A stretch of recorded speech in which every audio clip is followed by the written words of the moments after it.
férias, a presidência da turma responsável passou para o Cássio Nunes Marques, que foi quem o Jair Bolsonaro colocou no STF, aí ele adiou, engavetou mais ainda, e aí o STJ aproveitou toda essa brecha. Isso assim, caiu com o Gilmar em janeiro do ano passado, é mais de 1 ano e meio engavetado. Durante esse processo, teve um outro julgamento, lá de um sujeito chamado Márcio Bittar, que era deputado federal, virou senador. Aí o STF deu uma decisão, não, precisa manter o caso dele, estava sendo acusado lá de mau uso de verbas também. Tem que manter o caso dele no Supremo, então mantém o foro privilegiado, porque os crimes aconteceram quando ele era deputado federal, mas ele virou senador, então o Supremo decidiu manter o foro privilegiado. E aí vem o STJ e fala, não, o caso do Flávio Bolsonaro, ele era deputado estadual, virou senador, não é a mesma coisa. Mas aí fala, não, mas por analogia e tal, é mandato cruzado e tal. Sendo que o que o STF tinha decidido em 2018, desculpe me estender, mas é que esses casos são meio complexos, mas é só para dar uma dimensão, né, da quantidade de manobras. O que o STF tinha decidido em 2018 não era nada disso.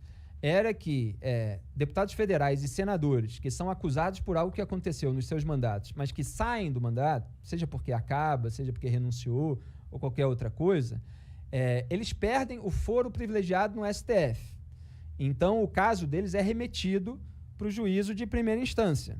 Foi só isso que o STF decidiu, sem pensar em todas as outras possibilidades. Quer dizer, o deputado estadual que vira senador, ele não pensou nisso. Ele só decidiu aquilo ali.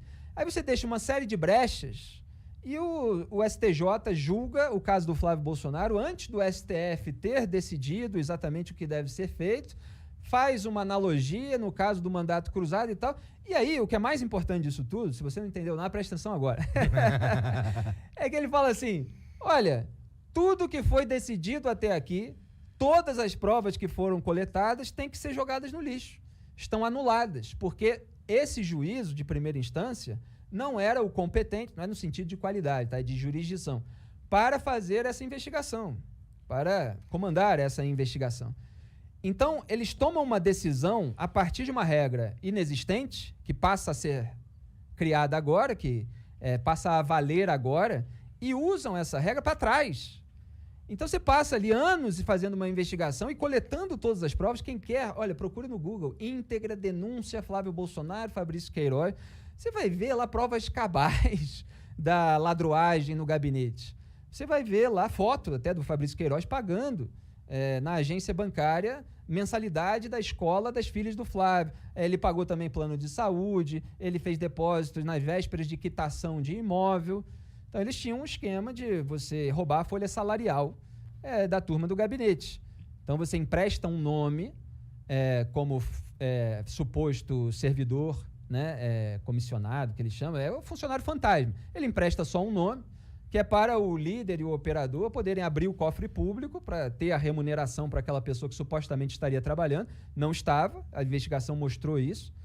Ela recebe na conta, saca e entrega o dinheiro para o operador coletar e depois ele faz depósito na conta do líder da quadrilha e tal. Esse é o tipo de esquema que é ladruagem. Você tem um batedor de carteira que está roubando aí na esquina e você tem político que bate muitas carteiras ao mesmo tempo, é o dinheiro dos pagadores de impostos. E você tem um monte de pilantra aí que finge que esse tipo de ladruagem não é ladruagem, né? É pessoal que fica passando pano para isso. E a investigação ainda mostrou que os funcionários fantasmas realmente não trabalhavam. Quer dizer, tinha gente lá em Resende, 3 horas do Rio, tendo outro trabalho, nunca estava lá na Alerj, pegaram os celulares nunca estavam lá em torno. Então, uma investigação minuciosa, completa, que vai ser jogada no lixo. Agora o MP está pensando no que fazer, como recomeçar. Porque, assim, pode recomeçar, só que você meio que vai bloqueando todos os caminhos. Caralho. E é muito parecido com o que aconteceu com o Lula também. Então, se formou, né, foi a minha análise de 2019, quando isso se formou de fato, essa frente ampla pela impunidade, que reúne lulistas, bolsonaristas, velhos tucanos e centrão. E agora o Bolsonaro está junto de uma maneira imensa aí com o centrão. É que faz todo sentido ter essa parada, porque imagina quem que tá há anos na política e não tem o rabo sujo de algum jeito. Eu acho que todo mundo ali tem, e esse é o medo que eles têm. E caralho, se a Lava Jato começa a investigar todo mundo mesmo, os caras vão chegar em mim. Porque eu já fiz muita merda. E todo mundo, eu acredito que lá já fez muita merda, né? Pois é, chegou em vários, daí, obviamente tem exceções, né? São 513 deputados, 81 senadores, a gente torce para ter exceções, tem algumas pessoas ali que estão combatendo, mostrando alguma firmeza moral, mas é muito membro da velha política que tem o seu telhado de vidro e foi acusado, não só pela Lava Jato, várias outras operações, mas aí todos se juntaram para desmantelar essas ferramentas e para que não só eles escapassem do processo, mas para que pudesse haver a reestruturação dos esquemas criminosos. Então você teve governo, e muitas vezes as pessoas querem analisar duas épocas diferentes, mas em que estão acontecendo coisas diferentes. Durante os 4 governos do PT aconteceu uma roubalheira desenfreada, que uniu vários campos, não só os petistas.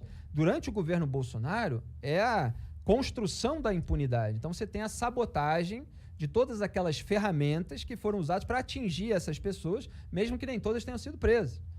Então você tem um período de roubalheira e você tem um período em que todos aqueles que chafurdaram nessa lama estão unidos para blindar a classe política. É esse período que a gente vive hoje. E, obviamente, uma terceira via precisa apontar isso, né? Mas você tem gente que não aponta. Tem muita... Desculpa. Não, eu ia dizer que, cara, tudo isso daí, toda essa sujeira, todo esse teatro bizarro aí, cara, isso não tem conserto, tem? Então, a gente trabalha, zela para que tenha, né? Mesmo os autores que eu estava citando, porque outro dia eu citei 2 crônicas do Lima Barreto, ele tem outras que são mais famosas, mas eu peguei umas do baú.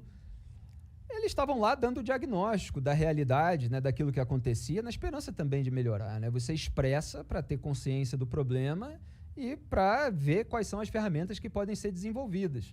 Agora, mesmo para fazer isso, você entra num debate público em que existem as claques dos bandidos, né? As claques dos corruptos, dos lavadores de dinheiro, dos amigos de pessoas que acabam blindando esse pessoal.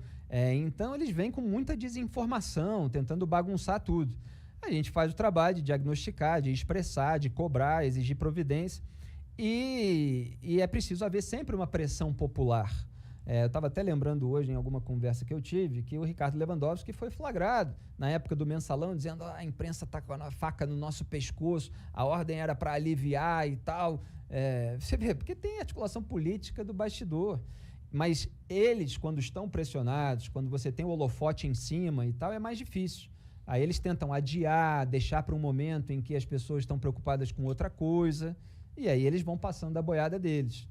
E o que aconteceu é que, como o Bolsonaro ele sequestrou um pouco dessa bandeira anticorrupção durante a corrida eleitoral, e boa parte ali do eleitorado que votou nele acabou cultuando demais a personalidade dele e não quis aceitar que ele estava sabotando esse combate à corrupção. Então, o apelo popular, a pressão popular para que essa sabotagem não tivesse sucesso, ela diminuiu, né? Porque uma turma na esquerda que passa pano para os casos envolvendo Lula, para os casos envolvendo José Dirceu, toda essa turma, ela já não era muito mobilizada. Só que você tinha, em 2018, uma força contrária, antenada, uma comoção nacional em torno do assunto. Aí começa a todo mundo querer esvaziar, demonizar aqueles que investigaram, etc., e isso vai se deteriorando, minguando, né, sumindo.